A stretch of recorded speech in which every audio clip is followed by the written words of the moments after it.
Balachandran sir ചോദിച്ച ചോദ്യം വളരെ നല്ലൊരു ചോദ്യമാണ്. ഈ കാലഘട്ടത്തിൽ ഡ്രസ് മേഖലയെ പറ്റിയുള്ളൊരു ചോദ്യമായിരുന്നു. ഇന്നത്തെ കാലഘട്ടത്തിൽ ഡ്രസ്സിന് ഫാഷൻ മേഖലയിൽ എല്ലാവരും മാറിക്കൊണ്ടിരിക്കുന്ന ഒരു സാഹചര്യമായതുകൊണ്ട് ഡ്രസ് മേഖലയിൽ വലിയ അധികം മാറ്റം വരാൻ സാധ്യതയുള്ളൊരു മേഖല തന്നെയാണ്. ഒരിക്കലും ആ മേഖല താഴ്ന്നു പോവുകയില്ല എന്നുള്ളതാണ് എനിക്ക് പറയാനുള്ളത്. ഡ്രസ്സ് എല്ലാവർക്കും അത്യാവശ്യമുള്ളതൊരു കാര്യമായതുകൊണ്ടും ഫാഷൻ കാലഘട്ടമായതുകൊണ്ടും അത് ഉയർച്ചയിൽ തന്നെ പോവുകയുള്ളൂ എന്നുള്ളതാണ് എനിക്ക് പറയാനുള്ളത്. എൻ്റെ ഉത്തരം തൃപ്തികരമാണെന്ന് പ്രതീക്ഷിക്കുന്നു. ഇനി അടുത്ത ആൾ ചോദിക്കണം. അമ്മയ്ക്ക കൊടുത്തു.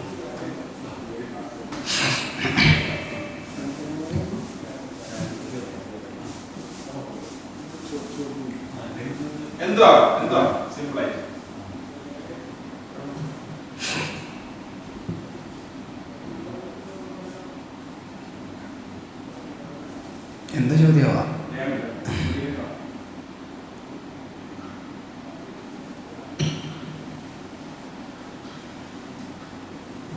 ഇന്ത്യയുടെ സാമ്പത്തിക മേഖലയുമായി ബന്ധപ്പെട്ട ചോദ്യം.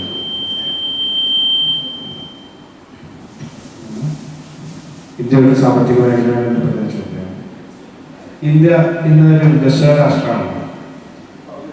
ഈ ഒരു രീതിയിൽ ഇന്ത്യ മുന്നോട്ട് കുതിക്കുകയാണെങ്കിൽ എത്ര വർഷം കൊണ്ട് നമുക്ക് വികസിത രാഷ്ട്രീയം മാറാൻ കഴിയും? വളരെ നല്ലൊരു ചോദ്യമാണ് ചോദിച്ചത്.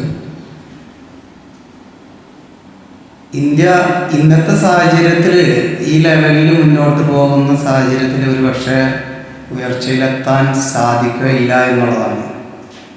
അതായത് ഭരണം, മറ്റുള്ള സാമ്പത്തിക പ്രതിസന്ധിയും പ്രശ്നങ്ങളുമുള്ള ഈ കാലഘട്ടത്തിൽ ഇന്ത്യക്ക് ഇങ്ങനെയുള്ള ഈ പോക്ക് ഒരിക്കലും മുൻപന്തിയിലേക്ക് എത്താൻ സാധിക്കില്ല എന്നുള്ളതാണ്. അതിശക്തമായുള്ള രാജ്യങ്ങൾ വരെ ഇന്ന് ബാക്കിലേക്ക് പോയിരിക്കുന്ന സാഹചര്യം കാണുന്നു. അപ്പോൾ നമ്മളെ പോലത്തെ ഒരു രാജ്യം സൂക്ഷ്മതയോടെ മുന്നോട്ട് പോകേണ്ടത് ഉണ്ട് എന്നുള്ളത് മാത്രമാണ് എനിക്ക് ഇതിനെക്കുറിച്ച് കൂടുതൽ അറിയാത്തതുകൊണ്ടും എൻ്റെ ഉത്തരം തൃപ്തികരമെന്ന് പ്രതീക്ഷിക്കുന്നു.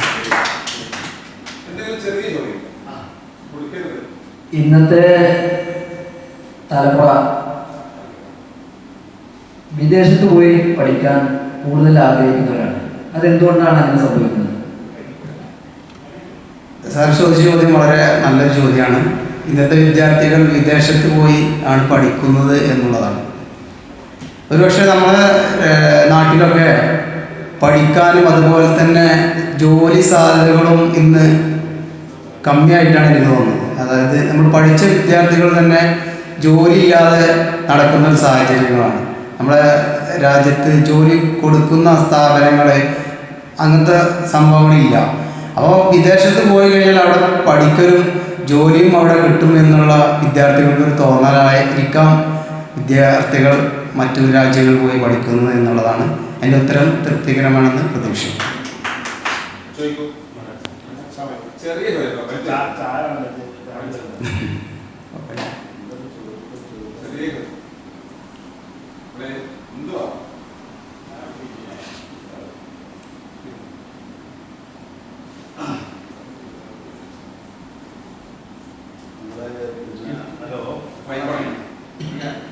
ഹലോ, നമ്മുടെ പരിപാടി പിന്നെ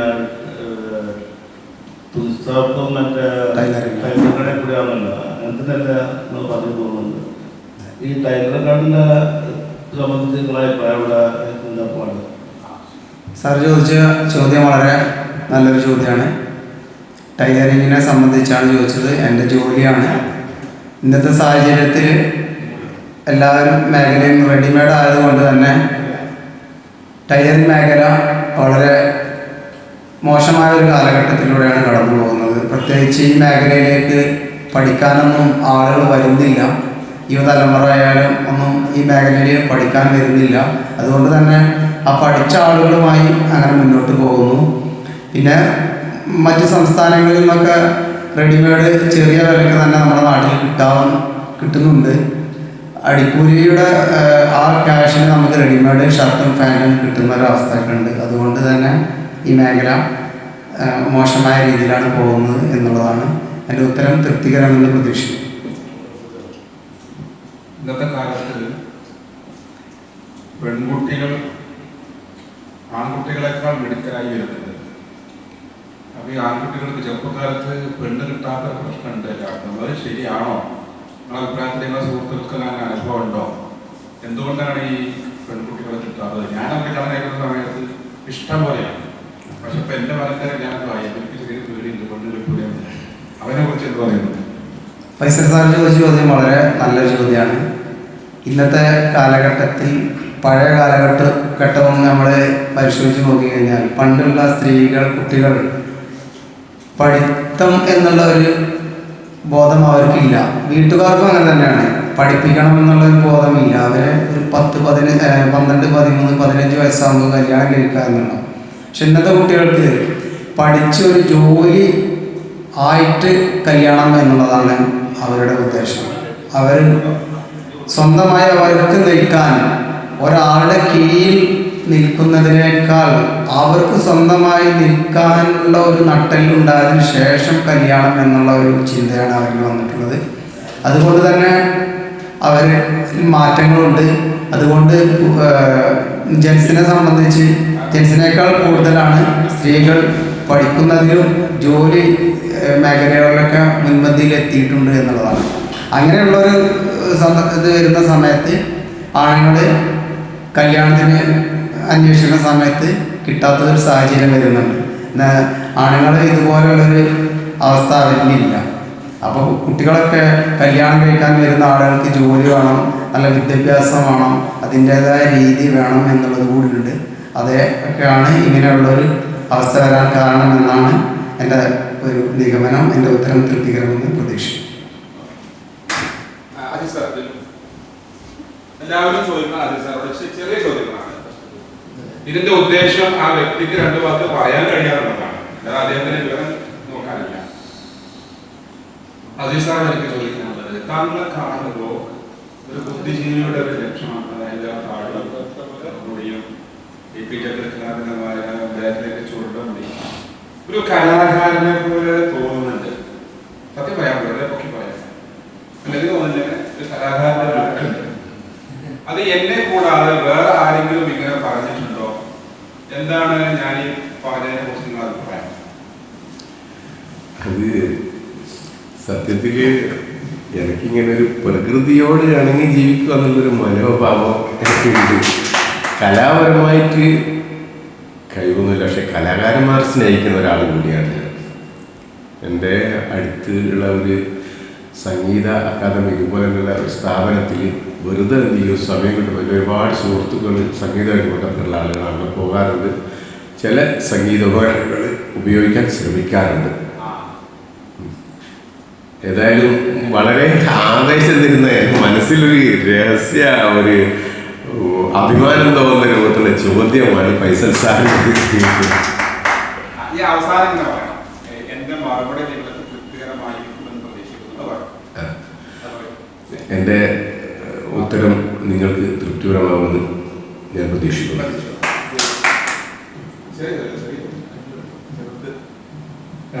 ഇവിടെ ഇതിനു മുമ്പ് നിന്ന് ചോദ്യക്കാരോട് ചോദിച്ച ചോദ്യവുമായി ബന്ധപ്പെട്ട ചോദ്യമാണ്. പൊതുതലമുറ, അതായത് യുവാക്കളെ ഇടയിൽ വിവാഹത്തിനെ കുറിച്ചുള്ള ഒരു കാഴ്ചപ്പാടിന് ചെറിയൊരു മാറ്റം വന്നിട്ടുണ്ട്.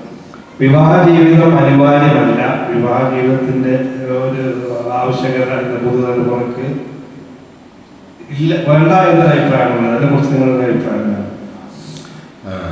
ഈ ഒരു നമ്മുടെ സാമൂഹ്യ മാധ്യമങ്ങളൊക്കെ പരിശോധിക്കുമ്പോൾ ഈ ഒരു അഭിപ്രായങ്ങൾ പല ആളുകളിൽ നിന്നും വളരെ വ്യക്തമായിട്ട് കേൾക്കുന്നുണ്ട്. എനിക്ക് തോന്നുന്നത് സാമൂഹ്യ മാധ്യമത്തിൻ്റെ അതിപ്രസംഗം മൂലം പല ആളുകൾ പാശ്ചാത്യ ചിന്തയിലേക്ക് പോകുന്നത് കൊണ്ടാവാം ഇങ്ങനെ.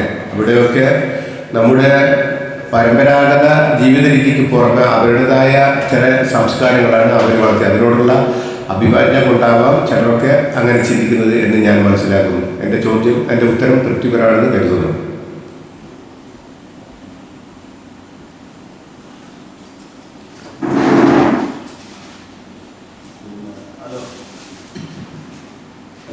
ഇപ്പോഴത്തെ തലമുറ പഴയ തലമുറയായിട്ട് സമരം ചെയ്യുമ്പോൾ നിങ്ങളായിട്ട് ആളുടെ അഭിപ്രായങ്ങൾ എങ്ങനെയാണ് ഇത് പങ്കെടുക്കുന്നത്? ഇപ്പോഴത്തെ തലമുറയും പഴയ തലമുറയായിട്ടുണ്ടോ? ഇപ്പോഴത്തെ തലമുറയും പഴയ തലമുറയും തമ്മിലുള്ള അന്തരം എന്താണെന്നായിരിക്കും ചോദ്യം. അതായത്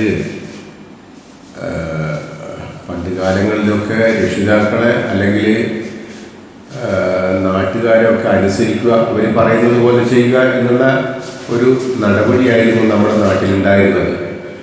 ഇപ്പോൾ വിദ്യാഭ്യാസം കൊണ്ടും ആ വിദ്യാഭ്യാസത്തിലൂടെ അവർക്ക് പല കാര്യങ്ങളെപ്പറ്റി അറിയാൻ കഴിഞ്ഞതുകൊണ്ടോ എന്തോ എന്നറിയില്ല, പലപ്പോഴും അതിന് അല്ലെങ്കിൽ അവരുടെ വികലമായ ചിന്തയായിരിക്കാം. ഞാനെന്തിനും പക്വതയുള്ള ഒരാളാണ്. എൻ്റെ പൂർവികരായ ആളുകളൊക്കെ ഒരു വിദ്യാഭ്യാസത്തിൻ്റെ കാര്യത്തിൽ ലോകവിരുദ്ധത്തിൻ്റെ ഒക്കെ കാര്യത്തിൽ പിന്നോക്കമായതുകൊണ്ട് ഞാൻ ചെയ്യുന്നതാണ് ശരി എന്നുള്ള തോന്നലിൽ നിന്നാവാം പല കുട്ടികളും രക്ഷിതാക്കളെ അല്ലെങ്കിൽ പിന്നെ മുതിർന്ന ആളുകളെ ജീവിത രീതി അനുസരിക്കാതെ അവരുടെ സ്വന്തം നിലയിലേക്ക് പോകുന്നത് കാണുന്നുണ്ട്. എനിക്കറിയാം എൻ്റെ ചോദ്യം, എൻ്റെ മറുപടി തൃപ്തികരമാണെന്ന് ഞാൻ വിശ്വസിക്കുന്നു. ചോദ്യം ചുരുക്കി ചോദിക്കണം, ഉത്തരം 3 മിനിറ്റ് കൊണ്ട് പറയാം. ഉത്തരം പറഞ്ഞു കഴിഞ്ഞാൽ ഇങ്ങനെ പറയണം, ഞാൻ പറഞ്ഞ കാര്യങ്ങൾ എൻ്റെ മറുപടി നിങ്ങൾക്ക് തൃപ്തികരമായി എന്ന് ഞാൻ വിശ്വസിക്കുന്നു. അപ്പോൾ ഓക്കെ. എൻ്റെ പേര് അഷ്റഫ് എന്നാണ്. എൻ്റെ ചോദ്യം, സാറിനിപ്പോൾ എന്തെങ്കിലും മേഖലയിൽ പ്രവർത്തിക്കുന്നുണ്ടോ, ഇതുപോലെ പ്രസംഗിക്കാനുള്ള അവസരങ്ങൾ കിട്ടാറുണ്ടോ, പ്രസംഗിച്ചിട്ടുണ്ടോ എന്നുള്ളതാണ് എൻ്റെ ചോദ്യം. ഞാൻ നേരത്തെ പരിചയപ്പെടുത്തുമ്പോൾ എൻ്റെ ജോലിയെക്കുറിച്ച് പറയാൻ വിട്ടുപോയി. ഞാൻ കൺസ്ട്രക്ഷൻ ഫീൽഡിൽ വർക്ക് ചെയ്യുന്ന ഒരാളാണ്.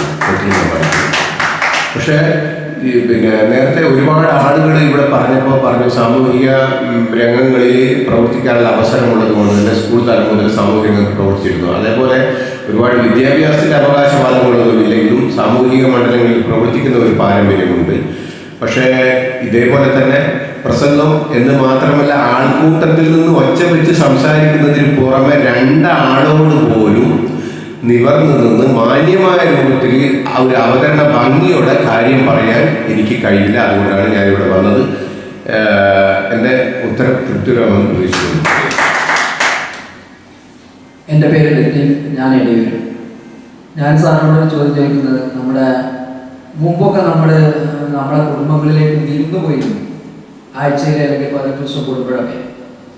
അത് മാറി ഇന്ന് നമുക്ക് ആ കുടുംബങ്ങളെ ഒരു 15 ദിവസമോ ഒരാഴ്ച ഒരു മാസത്തിലോ പോലും ഫോണിൽ ബന്ധപ്പെടാൻ പോലും നമുക്ക് സമയമില്ല. അതെന്തുകൊണ്ടായിരിക്കും?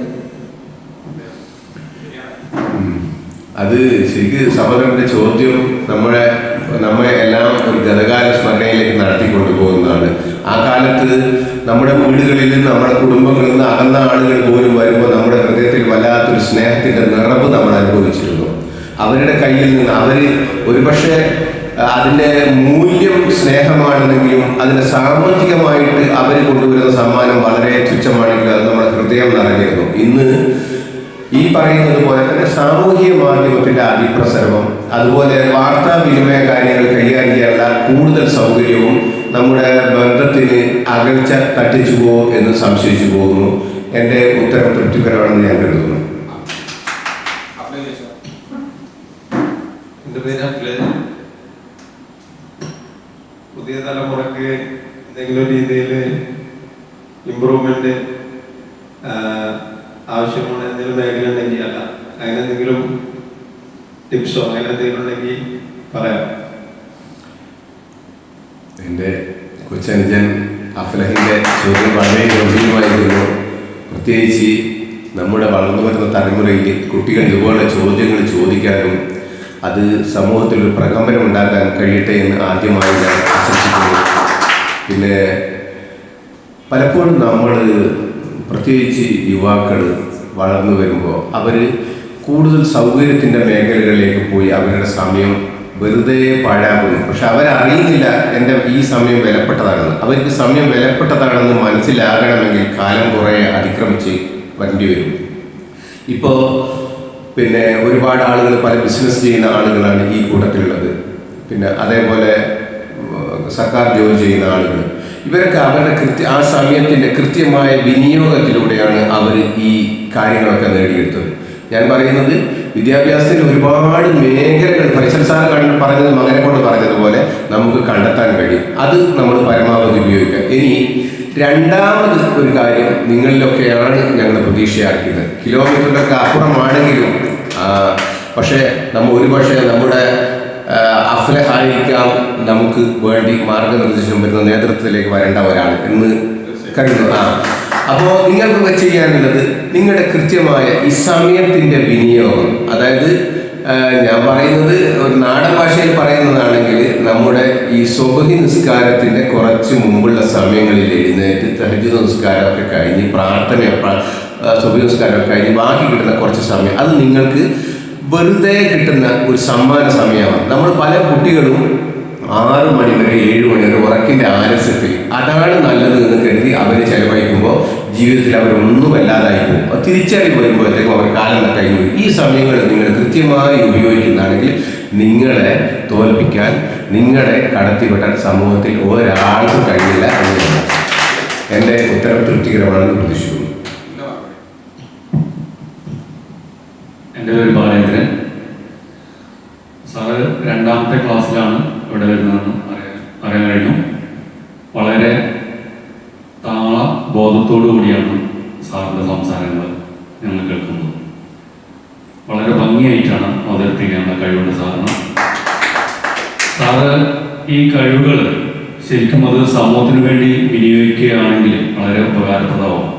തുടർന്നും ഈ മേഖലയിൽ ആളുകളെ ഏത് മേഖലയിലാണെങ്കിലും ബോധവൽക്കരണത്തിനായി ഉപയോഗിക്കാൻ താല്പര്യപ്പെടുന്നുണ്ടോ?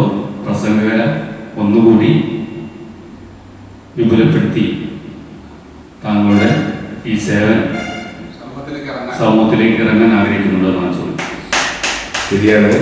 ഞാൻ ഒരുപക്ഷെ എന്നിലേക്ക് ഞാൻ നോക്കുമ്പോൾ അല്ലെങ്കിൽ ഒരുപക്ഷെ കണ്ണാടിയിലേക്ക് നോക്കുമ്പോൾ പ്രതീക്ഷകൾ പോകുമെങ്കിലും പക്ഷേ നിങ്ങളുടെ ഒരു വാക്ക് കേൾക്കുമ്പോൾ വല്ലാത്തൊരു ആവേശം. കാരണം എന്തുകൊണ്ടാന്ന് പറഞ്ഞു കഴിഞ്ഞാൽ നമ്മൾ ഇതുവരെ നമ്മളിവിടെ സംസാരിച്ചത് ഈ പദ്ധതികളൊക്കെ ആവിഷ്കരിച്ചത് നമ്മുടെ കഴിവ് വളർത്തിയെടുക്കുക. നമ്മളിൽ മറ്റ് കലാപരമായ കഴിവിനേക്കാൾ എളുപ്പം വളർത്തിയെടുക്കാൻ കഴിയുന്നതും എന്നാൽ നമ്മൾ തയ്യാറില്ലാത്തതുമായ ഈ കല നമ്മളിലേക്ക് വരുമ്പോൾ നമുക്ക് സാമൂഹികമായി പിന്നാക്കം നിൽക്കുന്ന ആളുകൾ, അതുപോലെ അവകാശം നിഷേധിക്കപ്പെടുന്ന ആളുകൾ, പട്ടിണി കിടക്കുന്നവർ, ഭയപ്പെടുന്ന ആളുകൾ, ഇവരുടെയൊക്കെ ശക്തിക്കും അവരുടെ അവകാശങ്ങൾക്ക് വേണ്ടി നമുക്ക് മുന്നിട്ട് നിൽക്കാൻ കഴിയുമെന്ന് പ്രതീക്ഷിക്കുന്നു ഞാൻ അതേപോലെ തന്നെ എപ്പോഴും എൻ്റെ മനസ്സിലൊരു വിപ്ലവ ചിന്ത കുടികൊള്ളുന്നത് കൊണ്ട് തന്നെ ഞാൻ അതിന് എന്നും സന്നദ്ധനായിരിക്കുമെന്ന് സാറിനെയും എൻ്റെ സഹോദരങ്ങളെയും അറിയിക്കുന്നു. എൻ്റെ ഉത്തരം തൃപ്തികരമാണെന്ന് കരുതുന്നു.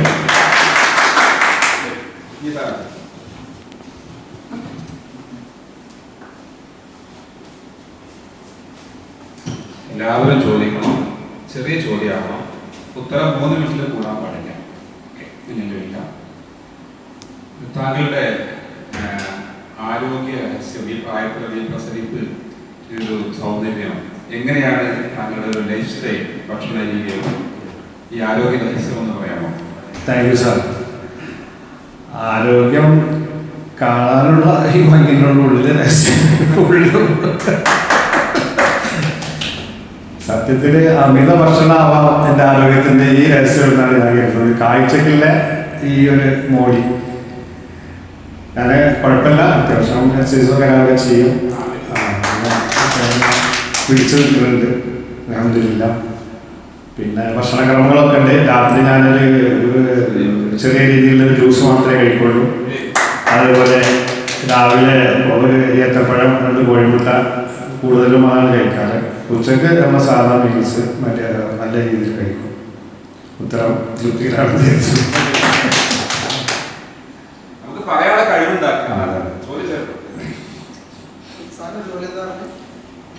ഞാൻ റെസ്റ്റോറൻ്റാണ് ഇപ്പോൾ ബിസിനസ്. റെസ്റ്റോറൻ്റ് മേഖല, ഈ റെസ്റ്റോറൻറ്റ് മേഖലയിൽ ഉയർച്ചയാണോ അതോ മൊത്തത്തിൽ താഴ്ചയാണോ ഇന്നത്തെ സാഹചര്യത്തിൽ എന്നുള്ളതാണ് എൻ്റെ ചോദ്യം. നല്ല ഒരു ചോദ്യമാണ്, എൻ്റെ ബിസിനസ്സുമായി ബന്ധപ്പെട്ട ചോദ്യമാണ്. റെസ്റ്റോറൻറ്റ് മേഖല സത്യത്തിൽ നല്ല ഒരു ബിസിനസ് നേട്ടം കൊയ്യാവുന്ന ഒരു മേഖലയാണ് റെസ്റ്റോറൻറ്റ് മേഖല. ഇന്ന് എന്തുകൊണ്ടാണെന്ന് വെച്ചാൽ നമ്മുടെ നാട്ടിൽ മത്സരബുദ്ധിയാണ്. ഇന്ന് നാട്ടിൽ കാണുന്ന 100 ഹോട്ടലുകൾ റെസ്റ്റോറൻറ്റുകൾ തുറന്നിരിക്കുന്നുണ്ടെങ്കിൽ അതിൽ 90 റെസ്റ്റോറൻറ്റും നഷ്ടത്തിൽ ഓടുന്നതാണ്. 10% മാത്രമാണ് പ്രോഫിറ്റബിളായിട്ട് പോകുന്നുണ്ടാവുക. ബാക്കിയൊക്കെ തുറന്ന് വെച്ച് കുടുങ്ങിപ്പോയ ആളുകളുണ്ട്. ഇൻവെസ്റ്റ് ചെയ്തു, ഇനിയിപ്പോൾ ഒന്നും ചെയ്യാൻ കഴിയില്ല, കയ്യിലേക്ക് ക്യാഷ് ഇല്ല, ഇതുകൊണ്ട് എന്ത് ചെയ്യും എന്നറിയാതെ ബുദ്ധിമുട്ടി പോകുന്ന ആളുകളാണ് 90%. ഞാൻ അലഹംദുലില്ലാ നടത്തുന്ന റെസ്റ്റോറൻറ്റുകളൊക്കെ അത്യാവശ്യം കുഴപ്പമില്ലാത്ത മൾട്ടി-കുഷൻ റെസ്റ്റോറൻറ്റുകളാണ്, അത്യാവശ്യം കുഴപ്പമില്ലാത്ത സെയിൽ റെസ്റ്റോറൻറ്റുകളാണ്. അപ്പോൾ അത് ഈ ഭീഷണികൾ ഇതുവരെ നമുക്ക് ഉണ്ടായിട്ടില്ല. നാട്ടിലുള്ള പ്രശ്നമാണ്. ഇവിടെ ഇപ്പോൾ ഒരാൾ ഇപ്പോൾ സാധുകൂടെ അക്കാഡമി തുടങ്ങി, ഇവിടെ 10 ആൾ വരുന്നത് കണ്ട് തൊട്ടപ്പുറത്ത് ഒരാളെ അക്കാഡമി തുടങ്ങിയാലും ഉണ്ടാവും. അത് കുഴപ്പമില്ലാത്തൊരു പരിപാടി നമ്മൾ സ്വയം തോന്നിയിട്ട് തുടങ്ങിയാൽ, ഈ മേഖലയിൽ പരിചയമില്ലാത്ത ഒരാൾ തുടങ്ങിയാൽ ഫ്ലോപ്പായി പോകും. അത് തന്നെയാണ് റെസ്റ്റോറൻറ്റ് മേഖലയിലും നേരിടുന്ന പ്രശ്നം. വേറെ കാര്യമായ പ്രശ്നങ്ങളൊന്നും റെസ്റ്റോറൻറ്റ് മേഖലയിൽ നിലവിലില്ല. കസ്റ്റമർക്ക് കൊടുക്കുന്ന സർവീസും കൊടുക്കുന്ന ഫുഡിൻ്റെ ക്വാളിറ്റിയും നിലനിർത്താൻ കഴിഞ്ഞാൽ ഒരു പ്രശ്നമില്ലാതെ മുന്നോട്ടുണ്ടാവും. എൻ്റെ ഉത്തരം തൃപ്തിയിലാണെന്ന്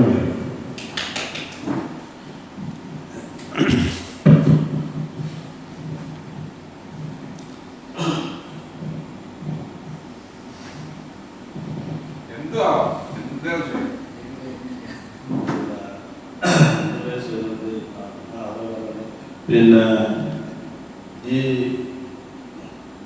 ജൈവ കൃഷിയെ പറ്റി എന്നുള്ള അഭിപ്രായം? മാഷാ അല്ലാഹ്, വെരി ഗുഡ്, നല്ലൊരു ചോദ്യമാണ്. ഏതായാലും ആ മേഖലയിലേക്ക് എനിക്ക് വരുന്നുണ്ട്. ഞാൻ എൻ്റെ വീട്ടിൽ എൻ്റെ ആവശ്യങ്ങൾക്കുള്ള കൃഷി ജൈവ രീതിയിൽ ചെയ്യുന്ന ആളാണ്. വളരെ പ്രാധാന്യത്തോടു കൂടി ഞാനും എൻ്റെ മക്കള് മണ്ണിൽ കളിക്കാൻ കിട്ടില്ല, ഞാൻ എൻ്റെ ഭാര്യയൊക്കെ രാവിലെ 1 മണിക്കൂറും വൈകുന്നേരം 1 മണിക്കൂറും ഞങ്ങൾ ഈ കൃഷിക്ക് വേണ്ടി മിക്ക ദിവസങ്ങളും ചെലവഴിക്കും. ജൈവ രീതിയിലാണ് നടത്തുന്നത്. ഇന്ന് നമ്മുടെ നാട്ടിൽ കാണുന്ന മിക്ക രോഗങ്ങളുടെയും ഒരു കാരണം നമ്മൾ വാങ്ങിക്കഴിക്കുന്ന പച്ചക്കറികൾ. ആ പച്ചക്കറികളൊന്നും ജൈവ രീതിയിൽ ഉണ്ടാക്കുന്നവയെല്ലാം നമുക്കൊക്കെ ബോധ്യമാണ്. എങ്കിലും നാട്ടിലും വീട്ടിലും ഒക്കെ നമുക്ക് ആ സൗകര്യങ്ങൾ ഉണ്ടായിട്ടും സർക്കാരിന് അതിനു വേണ്ടി അഹോരാത്രം പണിയെടുത്തിട്ടും ഫണ്ടുകൾ വിനിയോഗിച്ചിട്ടും അതൊന്നും വിനിയോഗിക്കാതെ ഞാനൊരു ദിവസം എൻ്റെ വീട്ടിൽ മുറ്റത്തിൻ്റെ ഉമ്മ കുറച്ച് പയറിൻ്റെ വേണ്ടിയിട്ട് മണ്ണ് ക്ലിയർ ആക്കിക്കൊണ്ടിരിക്കുമ്പോൾ അയൽവക്കത്തെ ഒരു സ്ത്രീ വന്ന് പറഞ്ഞപ്പോൾ അങ്ങനെ നിങ്ങൾക്ക് ഇതിൻ്റെ വല്ല ആവശ്യം, ഒരു 50 ഉറുപ്പിക എടുത്ത് 2 കിലോ പയർ പട്ടിക്കാരിലെത്തുന്നു പറഞ്ഞു. അതാണ് നമ്മുടെ ആളുകളുടെ ചിന്താഗതി. അപ്പം നമ്മളൊക്കെ തിരിച്ചു പോകണം ജൈവ കൃഷിയിലേക്ക്. ജൈവ കൃഷിയാണ് ഇന്ന് നാട്ടിൽ കാണുന്ന ഏതൊരു അങ്ങാടി കഴിഞ്ഞു പോകുമ്പോഴും ഒരു ബക്കറ്റുമായി നിൽക്കുന്നുണ്ടാവും ഒരു പിരിവിന്. അതെന്താ? കിഡ്നി പേഷ്യൻറ്റുകളാണ്, കിഡ്നി രോഗികളാണ്, എല്ലാ നാട്ടിലുണ്ട്. അതൊക്കെ ഇത്ര നമ്മൾ വാങ്ങിക്കുന്ന മത്സ്യമായാലും നമ്മൾ വാങ്ങിക്കുന്ന പച്ചക്കറി ആയാലും ഒക്കെ വിഷാംശം കലർന്നതാണ്. സൂക്ഷിച്ചാൽ കിട്ടിക്കേണ്ട നമ്മൾ ജൈവ രീതിയിൽ കുറച്ച് കൃഷികളൊക്കെ നമ്മൾ വീട്ടിൽ ഉണ്ടാക്കി കഴിഞ്ഞാൽ നമുക്കതിൻ്റെ ഗുണം നമ്മുടെ ആരോഗ്യത്തിൽ പ്രകടമാകും. എൻ്റെ ഉത്തരം തൃപ്തികരമാണ്. ഞാൻ എൻ്റെ പേര് ലത്തീഫ്. സാറിൻ്റെ പേര് മറന്നുപോയി. അബ്ദുസലാം. സലാം സാറ് പ്രവാസിയായിരുന്നു എന്ന് പറഞ്ഞു. പ്രവാസ ജീവിതത്തിൽ താങ്കൾ സന്തുഷ്ടനായിരുന്നോ? പ്രവാസ ജീവിതത്തിൽ ഞാൻ ഒരു സാധാരണ രീതിയിലുള്ളൊരു പ്രവാസിയല്ല ഞാൻ എന്ന് പറയാം. കാരണം എനിക്ക് ഒരു 3 വർഷം ഞാൻ അവിടെ തുടർച്ചയായി പോയ കാലത്ത് ജോലി കിട്ടുന്നു.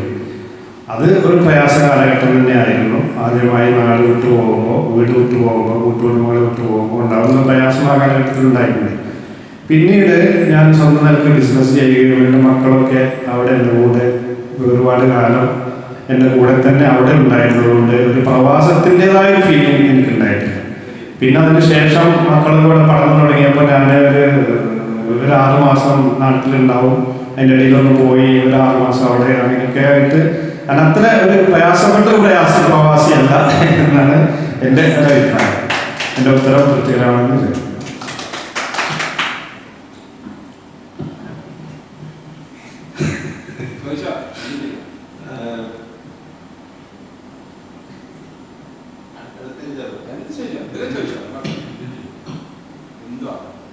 എന്താണ് നീ ഭാവിയിലെ പ്ലാന്?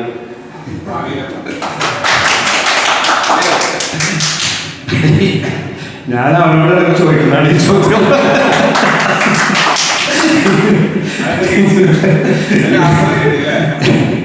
എന്ന് തിരിച്ചു ചോദിച്ചത് പ്ലാന് ബിസിനസ് വലുതാക്കണം, നിങ്ങളെയൊക്കെ ഒരു മക്കളെയൊക്കെ ഒരു ലെവലിൽ എത്തിക്കണം. ഏത് രക്ഷിതാവിനെ പോലെയുള്ള ആഗ്രഹങ്ങളാണ് എനിക്കുള്ളത്. ബിസിനസ് ഞങ്ങൾ ഗ്രൂപ്പാണ്, ഒരു കമ്പനി പോലെയാണ് ഞങ്ങൾ പോകുന്നത്. ഞങ്ങളിപ്പോൾ 1-2 സ്ഥലമൊക്കെ റെഡിയാക്കി വെച്ചിട്ടുണ്ട്, അതിൻ്റെയൊക്കെ ഏർപ്പാടുകൾ നടന്നുകൊണ്ടിരിക്കുന്നുണ്ട്. അതുപോലെ അതൊക്കെ മക്കൾക്കറിയാം. അതുപോലെ ചെറിയൊരു മോനുണ്ട് 3 വയസ്സായ.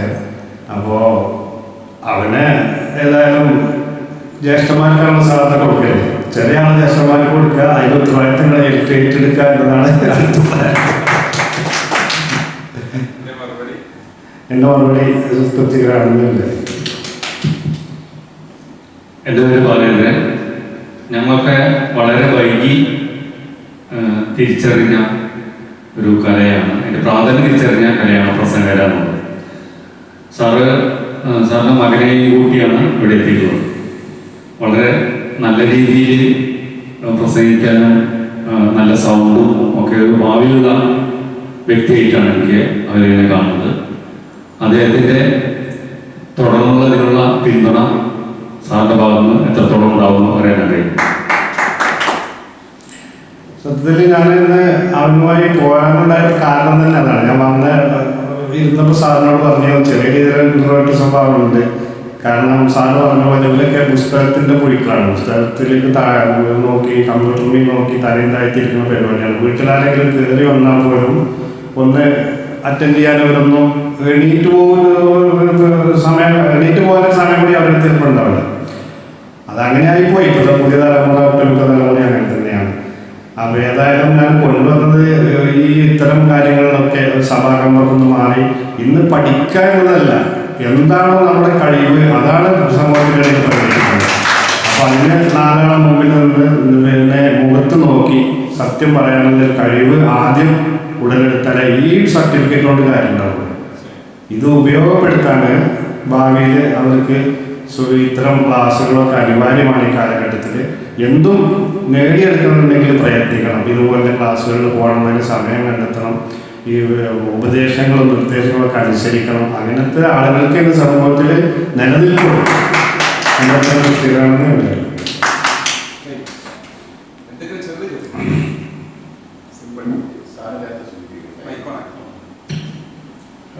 ആരോഗ്യ സംരക്ഷണത്തിൽ നമ്മുടെ വാങ്ങിക്കുന്ന പച്ചക്കറി അമിത രാസവള പ്രയോഗം മൂലം നമ്മുടെ ആരോഗ്യം നശിക്കുന്നു. നമ്മുടെ ആരോഗ്യം സംരക്ഷിക്കാൻ പൊതു സമൂഹത്തോട് സാറിന് എന്തൊക്കെയാണ് പറയാനുള്ളത്? വളരെ നല്ലൊരു ചോദ്യമാണ്. ഈ ആധുനിക കാലഘട്ടത്തിൻ്റെ ഇന്നത്തെ സമൂഹത്തിൻ്റെ ഇടയിലേക്ക് എറിഞ്ഞു കൊടുക്കാൻ പറ്റുന്ന വളരെ പ്രസക്തമായ ഒരു ചോദ്യം. ഇന്ന് നമ്മൾ കഴിക്കുന്ന ഭക്ഷണം നമ്മുടെ വീട്ടിൽ പാചകം ചെയ്യുന്നു എന്ന് മാത്രമേ ഉള്ളൂ. ഇന്ന് ലോകത്ത് നിലനിൽക്കുന്ന മൾട്ടിനാഷണൽ കമ്പനികൾ അടിച്ചു തരുന്ന, അവരുടെ പ്രിന്റ് ചെയ്ത് അവർ കവറിലാക്കി തരുന്ന ഒട്ടുമിക്ക ഫുഡുകളും നമ്മൾ കടയിൽ നിന്ന് റെഡിമെയ്ഡ് വാങ്ങിയിട്ടോ അല്ലെങ്കിൽ കൊണ്ടുവന്ന് ജസ്റ്റ് ഒന്ന് ചൂടാക്കിയിട്ടോ നമ്മൾ കഴിക്കുന്നത്. അപ്പം അതിനൊക്കെ ഒരു മാറ്റം വന്നാലേ ഇന്ന് കാണുന്ന രോഗങ്ങളിൽ നിന്നൊക്കെ നമുക്കൊരു മോചനം ഉണ്ടാവുള്ളൂ. അതിനു വേണ്ടി നമ്മൾ വീട്ടിൽ ഈ പറഞ്ഞ പോലെ ജൈവ രീതിയിൽ പച്ചക്കറികൾ ഉണ്ടാക്കുക. അത് ഒട്ടുമിക്ക പച്ചക്കറികളും നമുക്ക് സാധിക്കാവുന്നത്, നമുക്ക് ചിലതൊന്നും നമ്മുടെ നാടിൻ്റെ കാലാവസ്ഥക്ക് അനുയോജ്യമായ രീതിയിൽ നമുക്ക് കൃഷി ചെയ്യാൻ കഴിഞ്ഞോളന്നില്ല. എങ്കിൽ കൂടിയിട്ടും നമ്മൾ നിത്യ ജീവിതത്തിൽ നമ്മൾ ഉപയോഗിക്കുന്ന ചെറിയ രീതിയിലുള്ള പച്ചക്കറികൾ അതുപോലുള്ള സാധനങ്ങളൊക്കെ നമ്മൾ ഉണ്ടാക്കുക. അതുപോലെ നമ്മൾ നിത്യേന വാങ്ങിക്കഴിക്കുന്ന മത്സ്യം, അപകടകരമാണ് ആ മത്സ്യം. അതിൽ നിന്നാണ് ഈ കിഡ്നി രോഗങ്ങൾ പോലുള്ള കാരണങ്ങൾ, രോഗത്തിനുള്ള കാരണങ്ങളൊക്കെ ഉണ്ടാകുന്നത് എന്ന് വിശ്വസിക്കുന്ന ഒരാളാണ് ഞാൻ. കാരണം അതിലിടുന്ന രാസവസ്തുക്കളെ കുറിച്ചൊക്കെ നമ്മൾ കേട്ടാൽ അതിലിടുന്ന ഐസിൽ വരെ രാസവസ്തുക്കളാണ്. ഐസ് ഒരു പക്ഷേ ഞാൻ പൊന്നാനി ഈ ഭാഗങ്ങളിലൊക്കെ പോകുമ്പോൾ ചിലപ്പോൾ മീനുമായിട്ട് വരും, മീൻ വാങ്ങിക്കൊണ്ട് വരും. അതിലിടുന്ന ഐസ് തെങ്ങുകുയിൽ കൊണ്ടുപോയി കൊട്ടിയാൽ രാവിലെ കൊട്ടിയാലും വൈകുന്നേരം വരെ ഐസ് അങ്ങനെ കിടക്കണം, അതലിയില്ല. അപ്പോൾ അതിലെന്താണ് ചേർക്കുന്നതെന്ന് നമുക്കറിയാൻ കഴിയില്ല. അതൊക്കെ നമ്മുടെ ശരീരത്തിന് എത്ര കണ്ട് മാരകമാവുമെന്ന് നമുക്കറിയില്ല. അപ്പോൾ നമ്മൾ നിത്യേന കഴിക്കുന്ന ഭക്ഷണം നമ്മൾ നല്ലോണം ശ്രദ്ധിക്കണം. അതേപോലെ അമിതമായി ഭക്ഷണം കഴിക്കാതിരിക്കുക. ഇത്തരം കാര്യങ്ങളൊക്കെ ശ്രദ്ധിച്ചാൽ ഇന്ന് നടന്നുകൊണ്ടിരിക്കുന്ന പ്രയാസങ്ങളും ബുദ്ധിമുട്ടുകളൊക്കെ തൽക്കാലം നമുക്ക് രക്ഷപ്പെടാൻ സാധിക്കും. എൻ്റെ ഉത്തരം തൃപ്തികരമാണെന്ന് വിചാരിക്കും.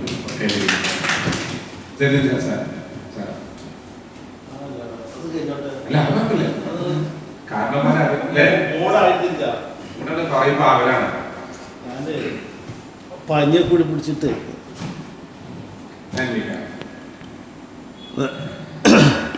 എനിക്ക് ചോദിക്കാനുള്ളത് നിങ്ങൾ ജൈവ കൃഷി എന്തെങ്കിലും നിങ്ങൾ ചെയ്യുന്നുണ്ടോ? ഉണ്ടെങ്കിൽ ഏതൊക്കെയാണ് നിങ്ങൾ ആ രീതിയിൽ കൃഷി ചെയ്യുന്നത് എന്ന് പറയാമോ?